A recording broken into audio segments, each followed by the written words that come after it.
Try to decide how I should start this. So it's now day 3 in Casablanca, Morocco. I'm about to meet up with a guy whose Arabic name is Ftah. He speaks no French or English, just Arabic. Set it up with my Airbnb guy. Basically, he's unemployed, and he's just gonna take me around the city and show me some of the more local spots to hopefully give me a little bit better idea of what this city is about, which I'm really excited for. Before we get into that, let's back up a little bit.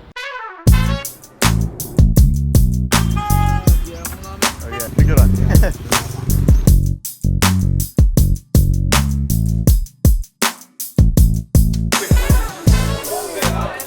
I'd been told that Casablanca was dirty, dangerous, and uninteresting. That I was better off spending most of my time in Fez or Marrakesh. And that's exactly why I chose Casablanca as one of the cities on my trip. If you're like me, when someone tells you you shouldn't do something, it just makes you want to do it more. And right or wrong, you'll always get an adventure out of it. I wanted to visit Casablanca and see what it was like for myself.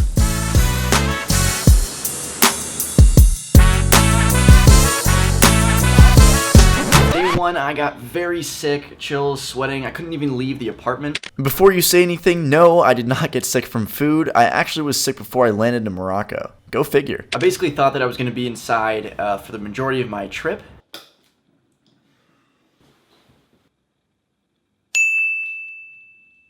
Next day, however, I felt a little bit better, so I ended up walking over to the Hassan Mosque, which was amazing.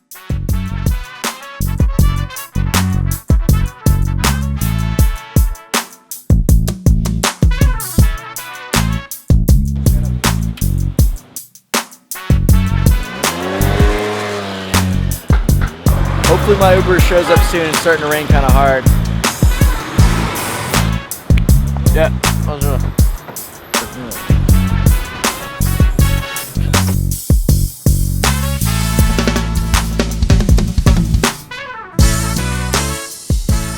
So check this out.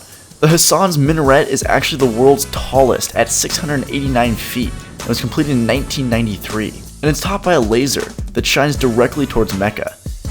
That's worth checking out. Okay, so now you're all caught up. It's now day 3. Let's see what the rest of the city has to offer. I'm excited I get to practice my one Arabic phrase with Ftah, which is Marhaban azmikal, Kayfin halik, which I believe is hello, my name is Cal, how are you? But I'm sure we're gonna get mixed reactions.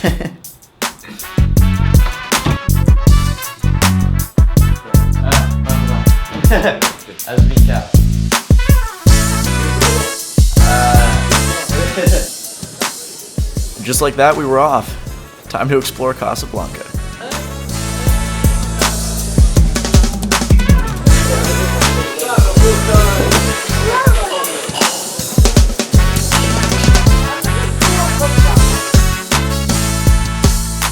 Meeting this guy was probably the best part of my whole Morocco trip.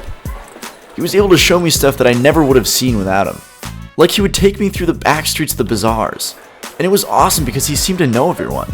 He was able to help connect me to the Moroccan people in a way that's usually impossible as a tourist.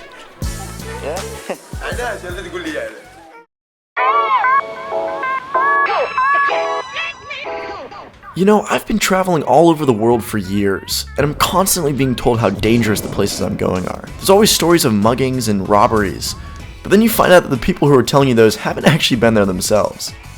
And it is true that traveling can be dangerous, but if you go around thinking that all the time, you'll end up missing out on what could be some of the most incredible experiences of your life. I mean, take my trip to the El Hank Lighthouse, for example. The lighthouse itself is surrounded by a small village that could almost be considered a slum.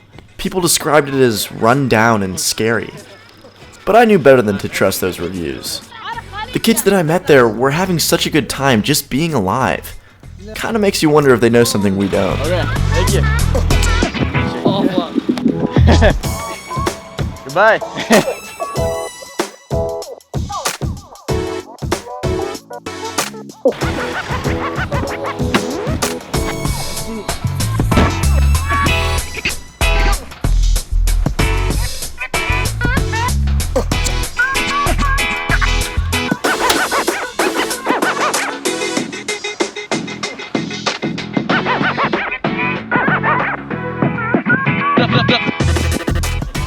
came up here was just to check out the view, but this is kind of the perfect time to give you guys my thoughts on Casablanca. And this city, more than any other, is actually kind of the reason that I travel.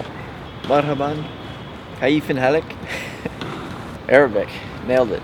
But up until me going here, everyone told me not to come to Casablanca. They said just to go straight to Fez or Marrakesh or Rabat.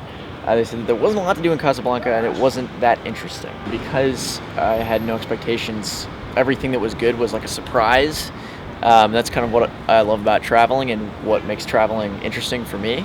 I mean, Port de Pêche was amazing. I had some of the best food that I've had in this entire trip.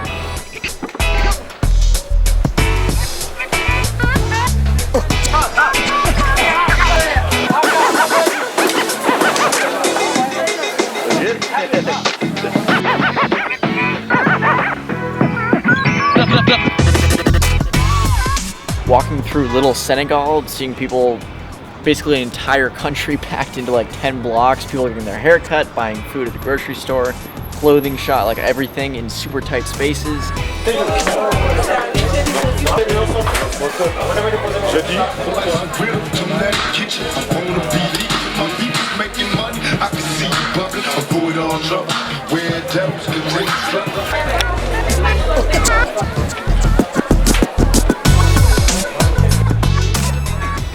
Yeah, this place is awesome. Oh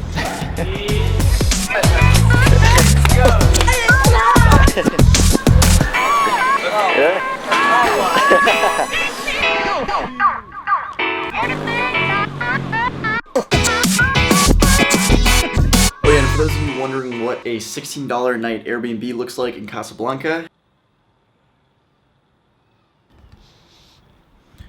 pretty good.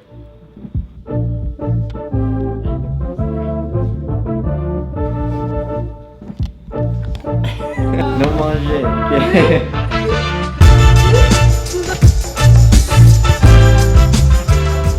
So the point of this video is really to show you what's possible if you travel with an open heart and mind. I mean, sure, I could have been worried that those kids might have stolen my camera, or that Ifta might have led me somewhere that would have gotten me in trouble, but I didn't. And now those are experiences that I wouldn't trade for anything.